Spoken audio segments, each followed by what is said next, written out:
Continuing with specific research designs, specific techniques that you can use for psychological research. Previously talked about observational research. Another non-experimental option is something called a case study. And I have seen some people use the word case study, like just general public usage, just to refer to like any kind of scientific study, but it actually has a very specific meaning. It's a study of a case. What is a case? It's an individual, like an individual person, or sometimes an individual like family or unit, but the idea is you are looking at just one case.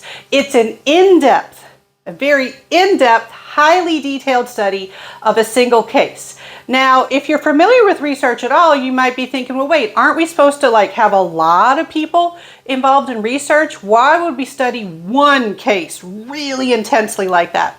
Well, a case study is usually going to be used when you have a rare individual, somebody who's been in a really unique situation. They have a unique injury, a unique set of symptoms.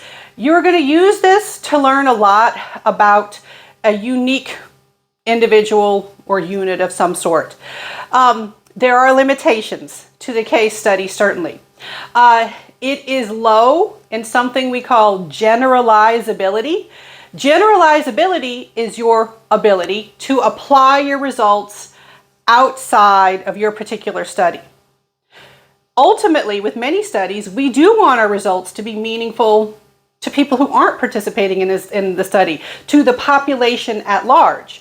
With a case study, we learn a lot about that case, that individual, but what we learn may not necessarily generalize or apply to other people.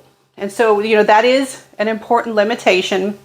And with a case study, remember we previously talked about observer bias. You still have to have somebody who documents that case. It is a very descriptive study too, and you have to make sure that who's ever documenting the case also is trying to keep their bias to a minimum.